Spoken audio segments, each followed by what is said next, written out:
Everyone dreams about living an uncommon life, but how we define that dream is very different for each of us.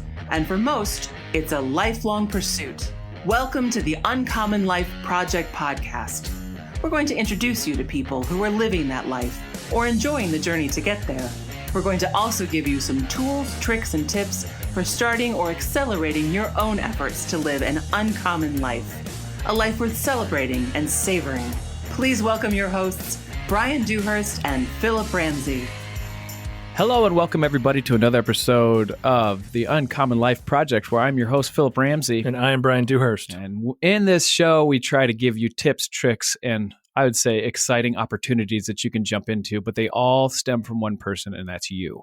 You're your best asset, and we want to be those advisors that help you step into that and try to get a customized plan around that so your wife isn't going to kill you when you try to do something crazy. So we do have an amazing show today. I want Brian to read his bio and we can get him on the show. But before then, big thing for us is just doing the review, and review. And if you do, we're going to do an hour-long call with the person that has rated our review and did like a written review. We're trying to get those up over a certain number. And that's what our marketing team is like. You got to do that. You got to do a competition, or you got to do some kind of incentive to do that. We thought we'd give you an hour of our time and our ear to help you try to achieve your goals. So let's read the bio and let's bring Jordan on the show. All right. We have the one and only Jordan Harbinger. Jordan Harbinger is a Wall Street lawyer turned podcast interviewer with an approachable style and knack for securing high-profile guests.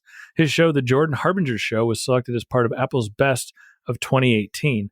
That is not all he's up to. He also is involved in journalism, and he is a consultant for law enforcement, military, and security companies as a member of the North California chapter, Society of Professional Journalists. So his podcast is doing 11 million downloads a month. So I think we could learn something from him on that. And welcome to the show, the one and only Jordan Harbinger. Yeah, thanks for having me on, guys. Looking forward to it. Are you kind of the most interesting man in the world? Is the reason why they started that? They just didn't put your name behind it. They stole it? I don't have a beard. I don't really have a full beard. So they needed a guy. Yeah. Totally get that. I understand that. Dude, thanks for being on the show. This is exciting for Brian and I, only just to be able to highlight your story of how you got to where you're at. Because what we found is there's always a journey. And honestly, the story's in the journey.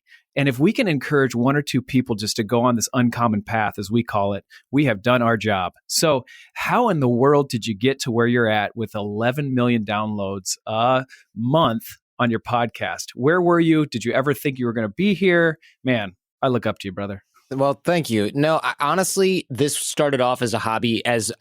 You probably have heard me talk about this, or possibly have. Whenever people are like, we're going to show you how to make $1 million from your podcast, I'm like, let me stop you right there. You got the wrong guy. I always recommend people just start podcasting as a hobby, because it is so hard to monetize, as you guys have probably experienced. So it's not that it's a bad business to be in. It's just the slowest way I can think of to make money online. Right.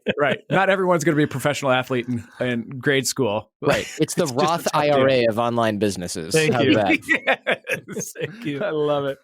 Yeah. So how did you start going that way? Like, okay, I'm going to start podcasting. I kind of like it. What were you doing? And obviously you were a lawyer, so you're obviously educated. You have some college debt, student loans, I'm sure. And how did you go let's go for it?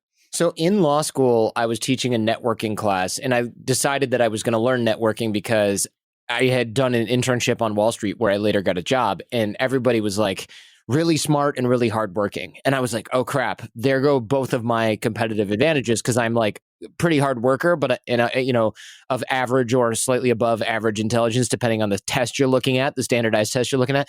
And so, I was the kid in high school who could show up to the geometry test and be like, oh crap, we have a test.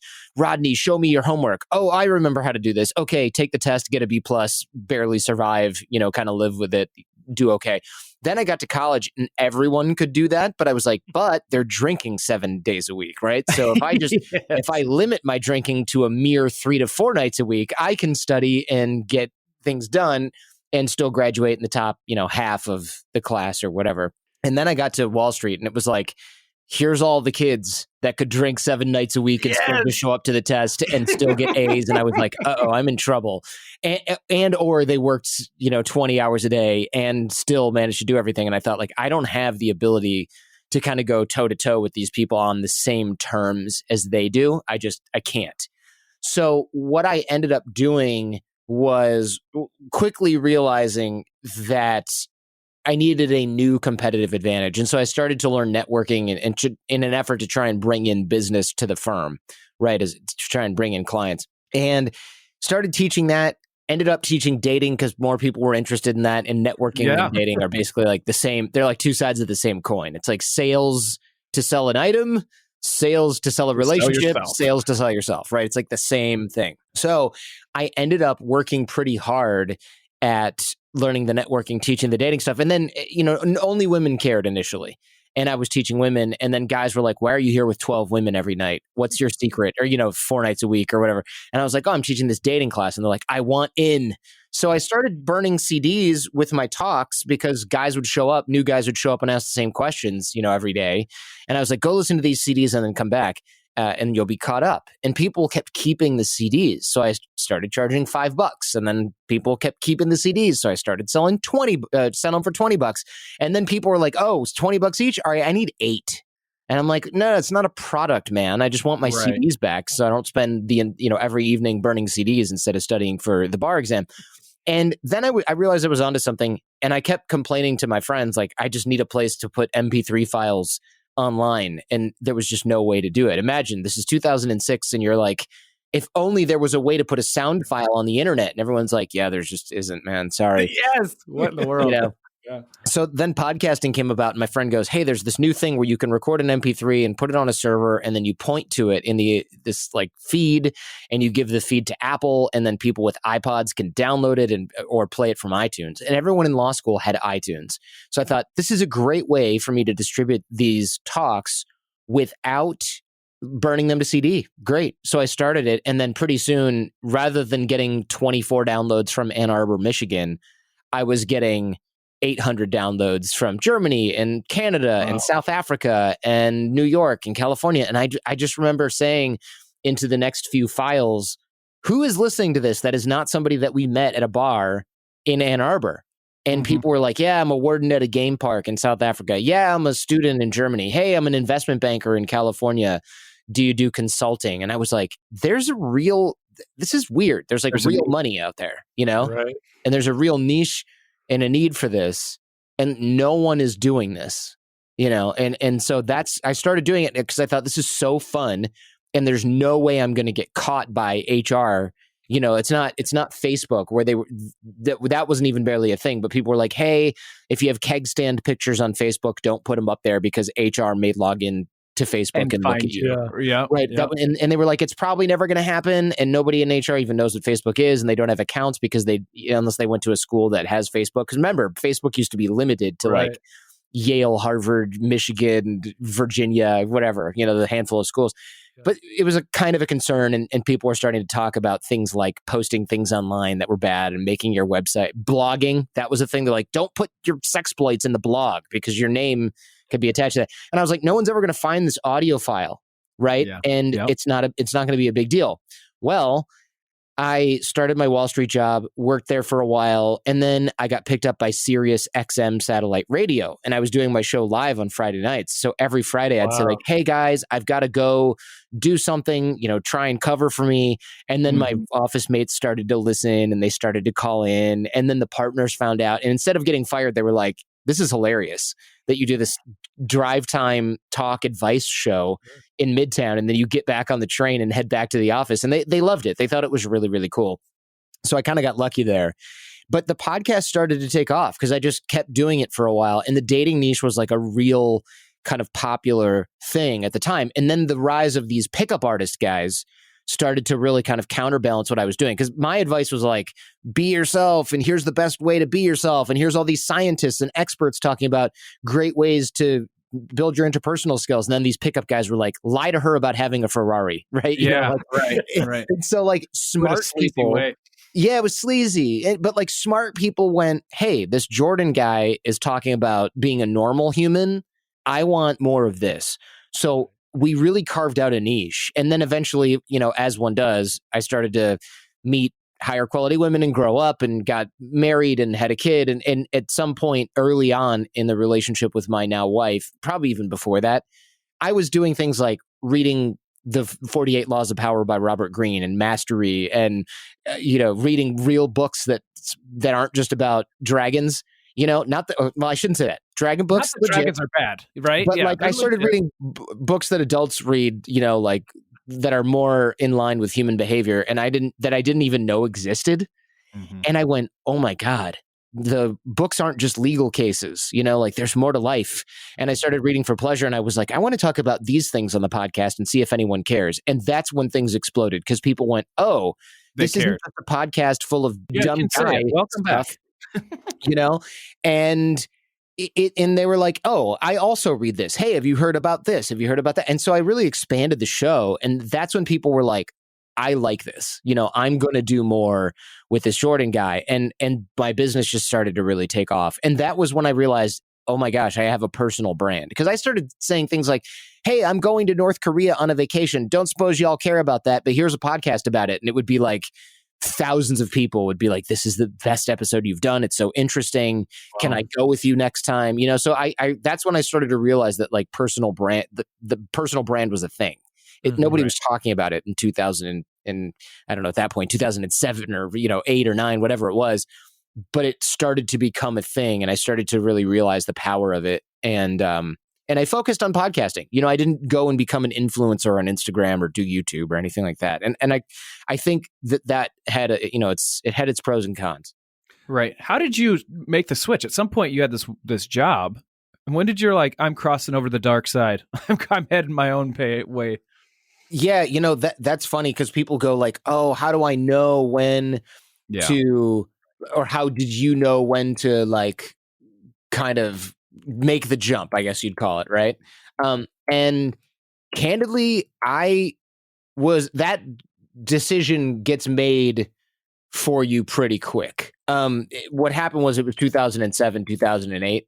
And so people who are confused as to why I was able to make the jump, I just go, hey, the economy basically tanked. And all law firms, especially real estate ones, like I was in the real estate department, they just said, hey, we're probably going to have to lay you off. So you might not have any work. Now's a great time to look for another job. And the economy was bad and law firms weren't really hiring people who had 1 year of experience doing something totally different that, they had to retrain, they realized. And I remember going to this like networking group, they called it. And it was just kind of like these sad, unemployed people that were like, hi, do you know of anybody who's hiring? No? Yeah. Okay. Thanks for calling. It was awful. And I remember going, oh my God, I'm going to have to do this for like months or years. Hard pass. So sad. So then I started looking at other jobs like maybe I'll just join NYPD or something. That would be kind of cool. I'm 28. I have a law degree. I'll probably end up like in an internal affairs or something, interesting. And I can then pivot later on. And I kept getting these coaching clients from the podcast, the phone coaching, and then guys wanted to like come and live with us and learn stuff in person. And so I was like, let me just do this for a while until I can kind of sleep on it and figure out what I want to do. And I never went back, right? I doubled down on the business and I was like, oh my gosh, this putting out fires and starting your own thing and driving different revenue streams and testing stuff and seeing what works and moving really fast and working at all kinds of crazy hours. Like, I actually like this. Mm-hmm. And people were like, yeah, it's called running a business, dude, Yeah. And I was like blown away by this. And I realized, oh, I thought running a business because growing up, you only know people. When you think of people who run businesses, you're like, yeah, my friend's dad owns a dry cleaner. Yeah, my other friends, they own a restaurant, like a diner. And I can't really do that. So this was I never really got that there were small businesses that did interesting things like this, digital businesses. They didn't, the only guys I know in digital businesses lived in California, wrote long sales letters and sold like bull crappy, vitamins or something, like that. I didn't realize that there was a real world out there of responsible, upstanding citizens that didn't just rip people off on the internet, so it was exciting for me. Yeah. So you're building this brand and you're exploring, like, what was did you have a mentor in this process or time where you're seeking out or was it just that organic and money's coming in and it was just kind of you were figuring out as you go? Before you answer that, this is what I love about your story.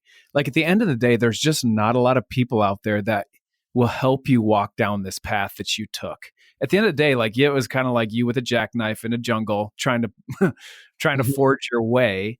And that's why we started the Uncommon Wealth Partners, our company, is because we wanted to, one, empower people that they don't just have to have a sleazy online job or they don't have to have a laundromat business. It's no, your gifts are actually super valuable. And if you can figure out how to fund those gifts, your tomorrow is going to be a lot more exciting. Now, there's going to be challenges. Don't get me wrong, but you're going to control it. And your gifts are going to be the one that's going to be the passion that's going to be behind it. It's valuable. So that's why I think it's really fun to hear your story. And you've done this and forged it your way. So I guess back to Brian's question, mentors, who helped you? Well, I didn't really have anybody mentoring me at all. And I 2020 hindsight, kind of wish that I did because I would have avoided a lot of mistakes. Duh. But there's so many things that I didn't even know who to ask. Because you look at organizations like EO and they're like, I run a jewelry store or I'm a contractor, right? Entrepreneur organization. And I've joined EO since and I left because it was nice people, but guys running a jewelry store or a cell phone store. And I was like, I'd say, well, here's my thing. I'm looking to try and expand my digital footprint and da-da-da. And they'd go, try Facebook ads. And I'm like, guys, you're 17 steps behind me here. What are you talking about? And they're like, can you show me how to use Facebook ads? I don't even know how. And I'm like, the internet is not just Facebook. You guys have no idea how my business works. This is awful. It felt like me consulting people and them being like, how do I start a likes page? And I'm like, you mean a Facebook page? Don't use that. They don't do anything. It was really hard. And there were no digital business sort of masterminds or anything back then. Now there's too many run by 22-year-olds that the only business they've ever run is a digital business mastermind. They've never actually built a digital business other than that. And so now I'm like, oh my gosh, there's too much choice. But back then, all it was me saying, hey, what if I do this? And then, you'd eventually get some client that came through that was like an investment banker and they'd go, hey, your prices are way too low. And I'd go, what do you mean? And they'd go, yeah, I just hired some corporate training people for Deutsche Bank and they were $3,000 an hour. This is $3,000 a week. You guys are underpricing. And I'm like, oh, but if I raise the price, we won't get as many people. And he's like, exactly. You'll get better people and fewer. So we raised our prices and we were like, oh my God, that worked. It worked. It was like, okay, now we're $8,000 a week. And people would be like, I can't afford that. And then other people would be like, great, here's my money. And we're like, these are better clients, right? So I had to learn all of that stuff, stumbling around, running into walls. And I followed my gut a lot and looked at what other people were doing and said, that seems like a bad idea. And then sure enough, a year later, I'd either be proven right or wrong. So it was pretty hard. I think we grew really slowly. And now you see people who start these businesses and then 4 years in, they're like, yeah, I've got 3 million subscribers on YouTube. And I'm like, you're kind of lucky. Your timing was a little bit faster because you hit a wave and you did a lot of things right in the beginning that, it took me 6 years to learn or something like that. Right. Okay. So you're starting to go, things are starting to work. At what point were you like, I need help with this, employees wise, and you needed a little bit more body power to get what you wanted to get done? And was that a tough transition? Because like you, raising the price is the scariest thing for small business owners until they do it. And they're like, I wish I would have done this sooner. Let's talk through that, just building a team around you. So that was really tough for me, actually. I would say I didn't build much of a team around me in the beginning. I worked with a friend. That friend eventually we needed more help. So we hired other friends. Those people started stealing from us. We got rid of them. We hired every idiot in New York City. And it was interesting because I came from Michigan, right? And I came from this work ethic where you really did bust your butt as hard as you could and you worked really hard. And, I'd hire these guys and they'd be like, oh, you know what? I didn't do anything you asked me to do today, but I went to a bar and I met some girls. And I'll be like, you're an idiot. What are you talking about? And they do that over and over. And I'd go, you guys are, now it's my fault at this point that you guys are being this useless. So you're fired. And then instead of packing their stuff and leaving, they would take their laptop with all of the leads on it and be logging into Salesforce and calling our clients. And I'm like, you realize that's illegal, right? And I just had, there's some people that are so stupid that they're not even afraid of consequences because they don't understand them. Those were the people that we were hiring, right? And so it turned out pretty poorly. Turned out worse for them because as much as I was like, I'm suing you, they just ended up being unemployable losers who never ever did anything with themselves. And I'd say that's a lesson I learned early. I took a couple people to court and it was like, why am I bothering? This guy lives on someone's couch.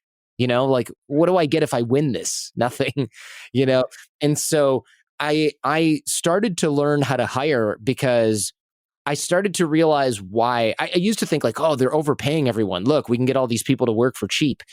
You often get what you pay for. And when we finally hired an administrative assistant, he was a guy who used to work for, I think, like L'Oreal, cosmetics company in New York.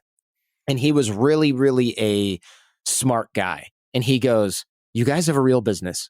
You have real money here. You need to get rid of all these idiots. These people are idiots. You don't see it, but they're idiots. And I was like, I don't know. They're working, they're trying. And he's like, so he made a point of doing each of their jobs for a day and doing it well just to show us how bad they were at their job. And this is like one day a week. This is brilliant, by the way. One day a week, he would go and do the other person's job and he'd do everything before like 10 a.m. that they took 5 days to do poorly. Wow. And he'd go, this is what it's like when the job is done well. And I don't even know what this person does. And I still did it better than them. And we're like, yeah, we didn't even really tell you what to do or how to do it. You still did it better and in 1/10 of the time. So that's when we realized we worked with a bunch of idiots. So we threatened to fire everyone. It's funny, I've never told this story, so I'm sort of going back and forth in the time. Oh, let's go. We're here. I love this story. So I threatened to fire everyone, and everyone was like, well, we're just going to take all the clients and work without you because there's too many of us. So what we did is we came up with a plan where we told the entire team that we ran out of money and that we had a ton of debt. And then everybody who thought they were going to take a piece of the company, we had our attorney come in, and since he was the company attorney, he had no real duty to any of these other people. And our company attorney came in and said, if you want to stay, great. If you don't, great. But you have to make a clean break because anybody who takes a piece of the company is taking a piece of the debt legally, and you're going to end up owing, let's see, $184,000. So everybody freaked out and sort of scattered like cockroaches and didn't take any of the company IP because they didn't want any of the liability. So after we did that, we got everybody to sort of sign off that this is Jordan Harbinger's debt. And then I was like, great, there's no debt. We just didn't want you working here anymore. And we got rid of everyone and we moved across the country to Los Angeles and basically started over. Jeez.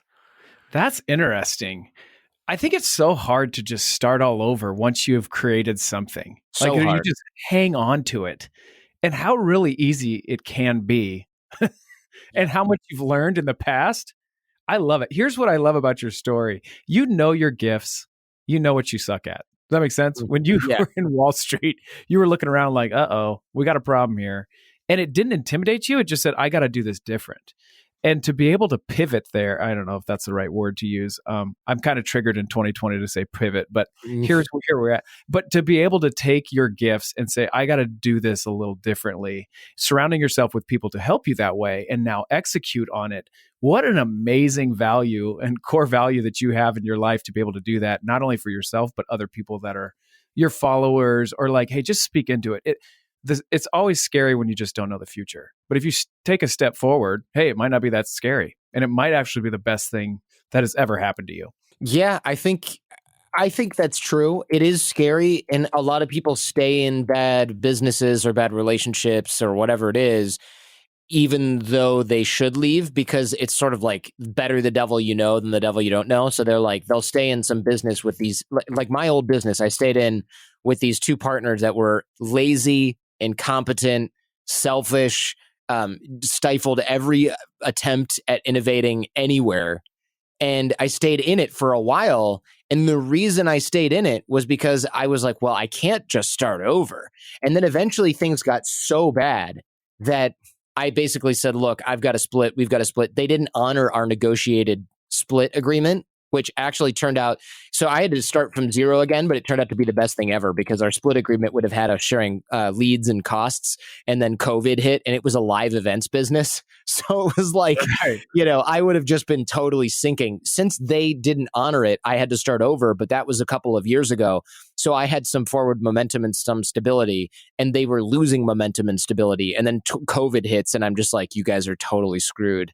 And then, of course, they tried to sort of like open our legal case back up. And even their attorney was like, there's nothing here. We settled this. We settled it in like February of 2020. Finally, after years of back and forth and them sort of stagnating and stifling. And then COVID hits and they were just like, are you kidding? And, they were basically like, you knew that there was going to be a problem in the business. And I was like, tell the judge that I knew about COVID-19 ruining your business. Go ahead. I want to see how this argument pans out. No, really. Let's go in front of the judge and talk about this. So I got to, part of our podcast or part of our platform, we talk about the 7 sources of residual income. And so you're on Wall Street, you're a lawyer, you're working for a real estate company, kind of like hard assets, right? Investments, real estate. You pivot or you go through your passion really, and you do this digital business that was new. How do you're 10 years in now. Do you look in terms of like your own wealth building or diversification, just, super high level? Do you look to then take some of your assets and like, I want to invest in real estate or I want to invest in the stock market? Or is it like tripling down on, the digital assets and the cash flow streams that those come with? I'm just really curious. Yeah, interesting. So early on, I had decided, hey, this could still sort of go the way of the dodo and we could be in deep trouble. And my dad, was a decent investor. He was an auto worker, but he invested a lot because he's like, hey, I see people. He listened to like Money Talk AM radio. You know what I mean? So he was like, oh, you got to buy Vanguard funds and Fidelity or whatever. And, so he invested a lot of money and retired pretty early. And he's like, you need to do this no matter what. So since even when I was in college and had no money, I'd get money for Christmas. And he's like, I took it and I put it into an index fund. You're welcome. I'd be like, ugh, that sucks. I wanted to go on spring break, and he's like, no, trust me. So I kept doing that and maxing out my IRA or Roth IRA or whatever it was back when I had the business. And even when I was earning like 25 grand a year in Manhattan and having to spend all of it, my dad would be like, so-and-so passed away. You don't really know him, but they gave us money and I'm putting 15,000 of it into your retirement fund. And I'd be like, okay, whatever, that kind of thing. And then as I started to earn money, I kept putting my money away. Now I'm taking more risk where I'm investing in my business because now I own 100% of the business. I think it should have been a telltale sign before. I wanted to invest in my old business, but my business partners could never save any money. We'd be like, all right, we're going to put $40,000 this year towards ads. And I'd have my 40 at the end of the year or my 10 or whatever it was, 1250. And they'd be like, oh yeah, I don't have it. And I'd go, you have a new car. What are you doing? We live in New York. You don't need a car. Yeah, I always just wanted a Porsche though. And I'm like, you're an idiot, right? And then the other guy would go, oh, I'm a little short, but I have 100 pairs of shoes. And I just went like, this is not good. And I'm not going to put my own money into this and then see a return that I then have to split with these idiots. It's just not going to work. Now I own 100% of the business. So now, and especially having invested for the last 20 years in regular funds and in real estate and stuff like that, I actually could afford to lose a lot and experiment a lot with the money that I'm investing in my business. And I still will be able to retire on time, which is kind of lucky. So I made this base now that I can experiment with. And I see a lot of Silicon Valley people doing the opposite. They're like 35. They have $100,000 in student loans that they've deferred for 15 years. All of the money that they've ever had goes into their business. And I'm like, if you don't succeed, you are totally screwed, dude. You're like, all eggs are in one basket. All eggs are in one basket. And it's like an app, right? That you just have to pray Facebook doesn't go, yeah, we're taking this functionality and just making it and we don't need you anymore. And that happens all the time. For me, I'm kind of the opposite. It's like I can either continue to invest slowly, retire on time, whatever, or what I'm doing now, which is I've got my nest egg, my emergency funds, whatever you want to call it, my retirement funds all set.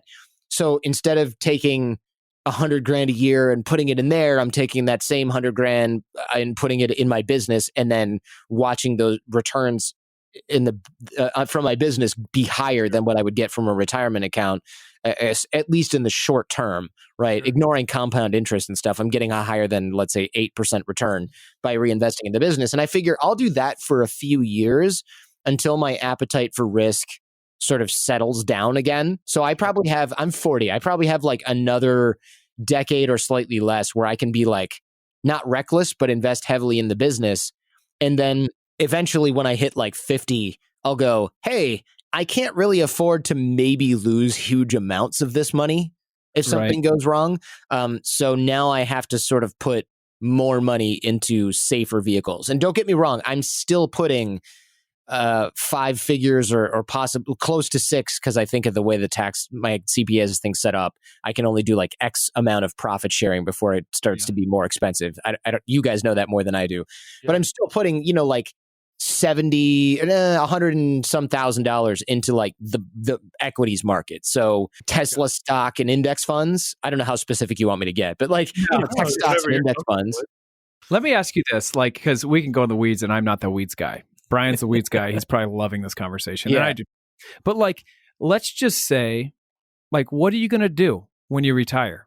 Like, what are you going to do? Like, you're going to do the same thing you did yesterday. You're going to do like, don't you love where you're at right now? And that's kind of my point to all my clients is like, why would you even want to retire if you loved what you did? Now, what I know about you and your story from the limited time we've talked is, there's going to be some things that you like more than others. And that's probably going to evolve over the next 15 to 20 years. But chances are you're going to figure it out and just go get paid for what you love to do. Like, and so for that, like, well, when are you going to stop doing that? Like, never, I feel like a lot of people think this retirement thing is like, I'm just going to go off and hit golf balls in the weeds. Like, where it's really not that. You're going to actually go serve more than you ever have, but you just don't want to, I would say, worry about the cash flow of funding said fun thing that you're going to do next. You don't want to structure. That being said, I don't think you have a lot of structure now and you're in control of everything. So doesn't that feel good? Like you're now control your ship. We're saying that you're kind of like in phase 4 that we say is like financial freedom in a way. Now, when you're in financial freedom, you actually realize like, hey, there's a couple things that I'd like to do better. I'm going to do this different. I'm going to hire this one because I actually hate paperwork or whatever that is for you. But you just keep constantly evolving to the point of like, you know what? Tomorrow, I can't wait to get up and do what I do best, and it's dominate or whatever for you. So I love where you're at. And I love that you're actually saving and probably for the most part, using it as like a tax purpose, tax saver, if you will, to put money away in these retirement accounts. But at the end of the day, like really, you're not looking over at those retirement accounts like that just went down 20%. What am I going to do? What am I going to do? Like, no, I'm going to do what I just did yesterday and I'm going to love tomorrow. What a powerful thing. And I don't know if there's a lot of people that even know that that's a possibility. It's like, I need to go work at this cubicle of doom job until I get enough in my retirement, which is going to be around 67. And then I'm going to get Social Security. And then, but you are going to hate your life every day of your life until you get to that point. And chances are when you cross over to that point where you're starting to get cash flow from retirement accounts, your mindset's still going to be like, I still kind of need to go to the desk. I still got to, it's just you're conditioned for so long where you have completely broken out of the box altogether. And now the sky's the limit. Now you get to pay for your lifestyle and you have a wife. I don't know. Do you have any kids right now? Yeah, I have one baby. Okay. So now your job is to pour into him or her. Is it him or her? It's a boy, little boy. There it is. All right. So now your job is to try to pour into him, to try to figure out how to get him to love his life and pursue his passions and get paid for it. Like you're in the ultimate phase 4 where money's coming in, but now you get to teach other people how to go down this uncommon path. Dude, kudos to you for sure. And I love that you still have advisors who are helping you with your retirement assets, all that stuff. But at the end of the day, like you've seen it yourself, you are your best asset. Yeah. And nobody else is going to tell you otherwise. So I love that you figured out that and also learned how to get paid for that. Like, good for you. Great Thanks. for you. It's funny to hear that because I think about this all the time and I look at media companies and I go, yeah, a lot of people are like, dude, you should have a media company. You should have like 10, 12 podcasts that you manage and different like websites and writers pools. But I look at the costs of management in terms of time and I go, I just don't know if that's what I want to do. Right. It's not, because the more yes, your revenues will be higher and then you can sell the company and retire with like $50 million or something like that. But I don't think it's worth it, because everybody I know, like right now I read books and I talk to smart people. That's like the bulk of my job, right? I'm reading half the time, I'm answering fan mail, and I record my shows, my interviews, the Jordan Harbinger Show. I've like got to read Matthew McConaughey's book and call him on Monday. Like, that's pretty cool. The more you start adding in, like, oh, I've got 12 podcasts. Now I've got a sales team meeting for the ad sales team that manages the sales of the ads on the podcast. You just end up doing only that stuff, right? You like only are managing the sales team. And then you've got a web development meeting because you have 13 websites with news that you're managing. And then you're hiring writers. And I'm like, I don't want to be doing that. I like working in the business and on the business, but only a little bit. I don't want to be sitting there like talking to my board of directors about why we didn't hit revenue projections for 2021. Yeah. And it's so easy to get caught up in that trap. It is. And that's what we, like, for the most part, just tell people like, yeah, I know that 8plex or whatever rental property looks sexy on paper, but it really isn't. And it's going to take your mind and focus off of what you're good at, which is really going to make everything not as exciting. And you're really kind of just making yourself a job right now. Like, Totally. not to be greedy and to try to just keep focused on what you're good at. And then putting around a process where, like, I mean, let's be honest, you're going to go talk to cool people and read books. When do you want to stop doing that? Well, Yeah. I won't. Like, this is what I'm good at. So, man, yeah, don't take your eye off the ball by any stretch. I love it. It's easy to get caught up in that, like you said, and it's really, really easy to think that you're not doing enough. And I'm like, simplifying is the way to go. Oh, It really is. And I realize there's no scenario in which long term I'm going to go, man, I wish I'd worked harder, started a media company and retired with a bunch of money that I then gave away to some charity because I'm dead. Right.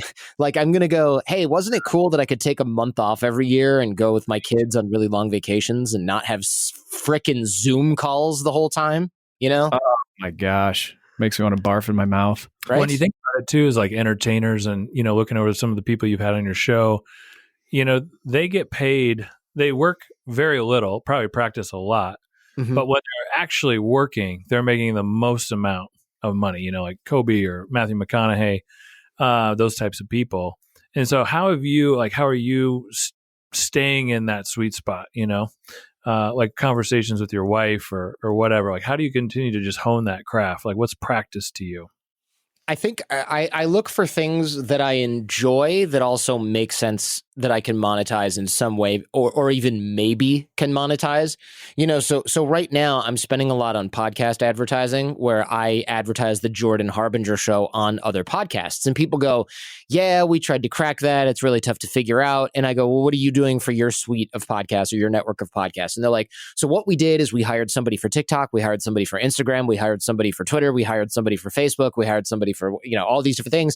Then they got a team, and then they script and write content, and then we film it, and then they edit it, and then they post it. And I go, so I would have to like meet with them, manage them one day a week or so. They're going to have to film me doing all these stupid things. Like, I'm at the airport eating a sandwich, reading a book, #books, #reading, right? Like, that's what these people are doing. And then it sort of like promotes their podcast, and it's not, it's maybe the same price, maybe it's more expensive, maybe less, but basically you're becoming like this social media brand. And I'm like, that just doesn't seem that interesting to me. Right. It ends up costing me time too.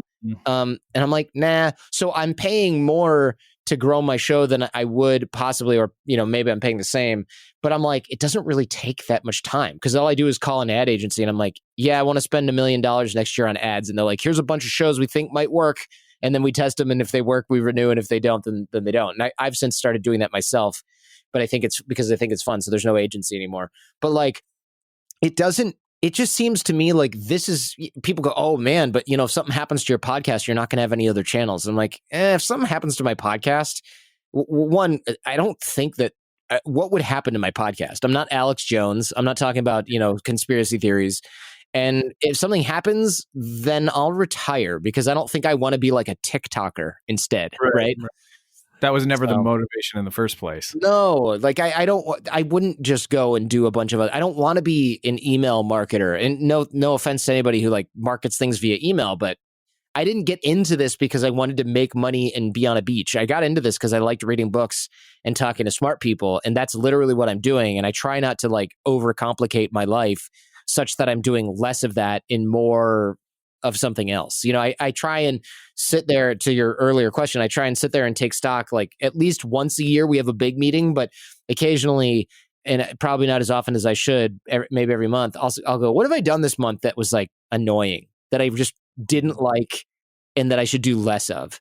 And then I try and figure out if I can do that without hurting the bottom line too much. Or if does it mean I hire someone to do that for me? Does it mean it doesn't get done at all at that point? Maybe I don't do it at all. Like TikTok, I'm not on there. And I stopped posting on Instagram. I post stories that are really funny, but I don't do posts. And people are like, where are you? We want more from you. And I'm like, nah, I'm good. If I have a really good thing that I want to post and it's really obvious, I'll post it. But I'm not sitting there being like, yeah, I'm in the airport with a sandwich. Here's a post, because I didn't post on Tuesday and I got to post 17 times a week. It's just a job for these people. And it's like, it's kind of barfy, because I'll go to a 5-star hotel on a vacation and I'm like, oh my God, I finally get to relax for the 1 week a year or something. I need to do this more often. And I see people there and they're freaking taking 40 selfies in a pool. Not even 40. I went to Vegas, man, with a friend of mine for a weekend. We sat next to the pool and for 3 hours there was a girl in the middle, and she finally came out and we went, wow, that was a lot of photos. And she goes, yeah, it's my job. I'm an Instagrammer. And I go, well, you're finally done. She goes, well, no, my phone just ran out of batteries. And I was like, oh my God, you literally exhausted. So she's like, I'm just going to go to my room and charge it and then, take a nap. And I was like, what the hell? And we saw her later, not in the same spot, taking photos. And I go, hey, just out of curiosity, how many photos do you think you take a day? And she goes, I don't know, maybe like 600, 400. 100, 400 in a day. You're not enjoying yourself if you're doing that. You couldn't pay me enough. You couldn't pay me enough. No, I don't. Even if you're making $1 million a year to take 400 selfies a day, just shoot me now. It's not worth it. Yeah. Okay, I want to talk about your podcast, the Jordan Harbinger Show. Your favorite interview you have up to date or to date right now was who? Ooh, hard to say. It's like picking a favorite kid. I mean, well, some of the stuff that, and you're like, well, that's not that hard. I've got 2 kids. One I like the rest. I know where that was going. I kind of have a recency bias where I'm like, oh, this person from a few days ago was really good. I like Malcolm Gladwell. He was good. Danny Trejo, AKA the Mexican guy who's in everything and dies in every movie that he's in. You know who that is? Yeah. The spill blood guy. Yeah. He's really awesome and a cool person. Ray Dalio was really good and probably up the alley of, your audience as well. Just a super, super smart guy. He's coming back, I think, in, I don't know, February or March or something like that. Russell Brand was an interesting guy. It's hard, but I think a lot of the not famous guys are really interesting. We had this jewel thief on who had been in prison. And I was like, hey, tell me how to plan a jewelry heist. And we basically planned like a fake jewelry heist on the show. That is cool. That was pretty cool. What was your most awkward moment you've had in an interview that you're like, okay, I got to save this because it's going south quick? Yeah, I feel like there's got to be a few of those. Let me think, because it's probably been a minute since anything like that has actually happened. I mean, I drove to someone's house in Silicon Valley. This person has since become a friend of mine, so it's not that big of a deal. But I drove all the way there, and I've been doing the show for 14 years at this point, or 13 years at this point. And I drove there and I go, all right, we're all set up. He goes, cool. I'm just going to have a quick call and then I'll be right down. And I looked in my microphone case and we had set up all the tripods and all the cameras. And I went, holy shit, they're still charging on my desk at home. They're charging. And I go, how do I tell him that I literally forgot the one thing we needed to do this? And my wife's like, oh man, this is so embarrassing. So I said, hey man, embarrassing, but I'm just going to tell you the truth. I forgot my microphones. And he's like, yeah. He goes, no problem. But you've done this for a while, right? Like the first thing that was on his mind was like, you just like don't have any microphones like at all. What's in these giant boxes? I was like, lights, cameras, tripods, wires, cables, power supplies. I just don't have the little thing that clips onto your shirt. And he's like, you forgot the microphone? I was like, yeah, I'm equally in shock. Okay. Can I come back tomorrow? And he was like, okay. And he, at the end of the interview, it was funny because he goes, that was good, surprisingly good. And I go, surprising how? And he goes, well, I mean, yesterday you literally forgot the microphone. So I didn't have high expectations. All right. I want to ask this because I think spouses play a huge role in this uncommon life, uncommon path. How has your spouse encouraged you, just supported you in the process, and how important has her, like, just how she's been? Well, my wife is like my chief operations person here, and I don't mean that in some sort of like honorific way. I mean, she literally is like, here's how much money came in. Hey, we didn't get paid for this. Hey, do I need to invoice this person? You know, I'm arranging this for you. I booked you at this hotel. I booked you on this flight. This person said they need to reschedule. I'm going to cancel it instead. Like, she does all of that for me, but she also manages the house, right? And she also is in charge of the baby. Huge. So it's interesting because everyone's like, you need to hire help for your wife. And my wife's like, I got this. And, you know, I told her, you know, I'm going to have to hire an operations person if we have another kid. And she's like, no, what we should do is hire childcare because I need a break too. And I was like, okay, look, I'm leaving this up to you. So it's weird because people are like, ooh, you're being fancy, but we're not really. Because I go, hey, next year, if we have another kid and you're still working with me, who's going to cook breakfast, lunch, and dinner? And she's like, God, I don't know. And so I'm like, we're hiring a chef to come in on Tuesday and Thursday to like cook food and bring groceries and prepare stuff. And, you know, then we're going to have a housekeeper on Monday, Wednesday, Friday to come in and do dishes and laundry because you don't have time for that. And she's like, no, because she grew up working / middle class too. And she's like, I don't want to hire, those things are considered luxuries. And I go, no, you don't get it. We have a business. Either I need to hire somebody in the business who's going to do your job in the business and not do as good of a job, or I need to hire somebody who can cook food and do laundry, which is something that's harder to mess up. And we both benefit from this. And then we both benefit from it. And so I'm having trouble kind of like convincing her that it's not a luxury. And I go, look, if we worked in an office, we would have somebody who comes in at night and cleans the office. But since we work from home, she can't really get her mind around. Yeah. Like she's like, oh no. And she's going through what a lot of entrepreneurs go through and what I went through probably 10 years ago, which is a lot of entrepreneurs and business owners do this. They go, well, I can do it, so I should do it. And you see these guys who are like running 12-man teams, running some sort of cybersecurity business. And they're like, hey, do you know anything about editing Instagram video? And I go, no, why? Doesn't your social media person do it? And he goes, well, I've spent like 3 hours today trying to edit this video that I'm going to post. And I was like, why are you doing that? Are you kidding me? And he's like, well, it just seems easy, but it's harder than I thought. And I'm like, you should never be editing a video again. You're a freaking hacker that owns a cybersecurity company. I never want to hear about you editing your Instagram posts ever again. You need a social media kid who lives in the Philippines who does this for you and you don't even look at it. You know? Yes, hire it out. But people don't want to do that because they're like, yeah, but there's these apps for the phone and it's only like going to take me like an hour a week. And I'm like, how many jobs do you have that are an hour a week that you're doing now that anyone with a pulse and a smartphone could do for you? And then he's like, yeah, a lot. And my business is kind of like that too. Like my stuff's really outsourced, but what happens is I'll say, Jen, find someone and hire them for this. And then I catch her doing it, you know, like editing the video or, you know, doing this. And so next year, my plan is to kind of put the clamp down because she is very capable and she's so capable and she loves figuring things out. But then it adds to her workload. And she's like, I have too many things to do. And I'm like, what do you have to do? She's like, well, I'm editing this commercial. I'm like, send it to the producer. We literally have a full-time producer. Why are you editing a commercial? Well, it's 9 p.m. where he lives and I wanted to get it done. And I'm like, oh my God. You know, you have to be careful, right? And it's hard because you really do. You can't tell your wife and your spouse anyway, how to do things. But like if I were mentoring an entrepreneur and I caught them doing this, I would be like, I'm having an intervention right now and I'm reaming you a new one, you know? So you talk to a lot of, you know, amazing people and you're doing a lot of amazing things yourself. We just went through COVID. What are you excited about or what trends do you see, that people should be aware of? Either from an investment standpoint or just entrepreneurial standpoint? Well, I mean, I look right now and I tell people like to be really careful because the market is quote unquote high, but it could go higher and stay higher. We don't know. But I think a lot of people, they feel like stocks they're getting FOMO, right? They're doing like the Bitcoin thing in 2017, but they're doing it with stocks and they're doing it with money that they can't afford to lose.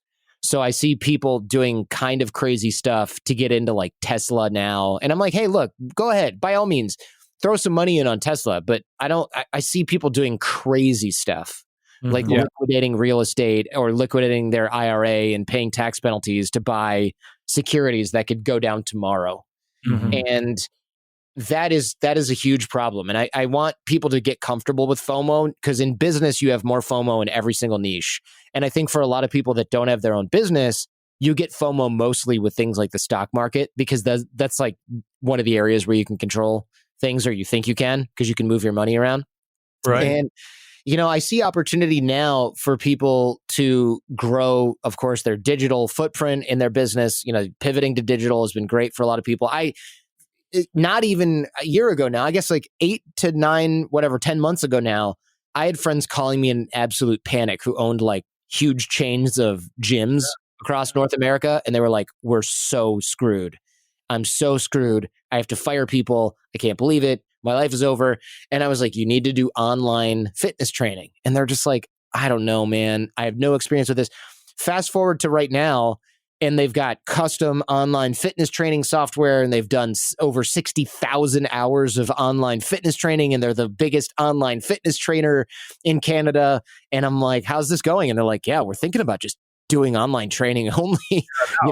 Like he's like, maybe I'll get rid of some of my gym locations and stuff because we're making so much money from online fitness training that it just doesn't really make sense to go back to brick and mortar in all the locations, the low traffic locations. So we're going to pivot our clients to this. And I thought, like, I wish you could have heard this a year ago when you were not even a year ago when you were panicking and you're like, my life is over, That's what COVID has done. It's like allowed you to push something you've never thought you could do in like 2 weeks. You're going to need to do that. So Jordan, how do our listeners hear more about you? Jordan Harbinger Show, obviously podcast, but how could they hear more about you? The Jordan Harbinger Show, anywhere you get your podcast, Apple, Spotify, but also I'm at Jordan Harbinger on Twitter and Instagram. So of course people can reach me there. And I love to interact with these, with folks that have heard the podcast. So I would just love it if people checked out the Jordan Harbinger Show. And I teach, networking and relationship development and things like that as well. And all my stuff is free to the end user so far. So that's good. Well, you've been listening to the Uncommon Life Project. I'm your host, Philip Ramsey. And I am Brian Dewhurst. Until next time, go be uncommon. Thanks everybody. Listening. Bye. That's all for this episode of the Uncommon Life Project, brought to you by Uncommon Wealth Partners. Be sure to visit uncommonwealth.com to learn more about our services. Don't miss an episode as we introduce you to inspiring people who are actively pursuing an uncommon life.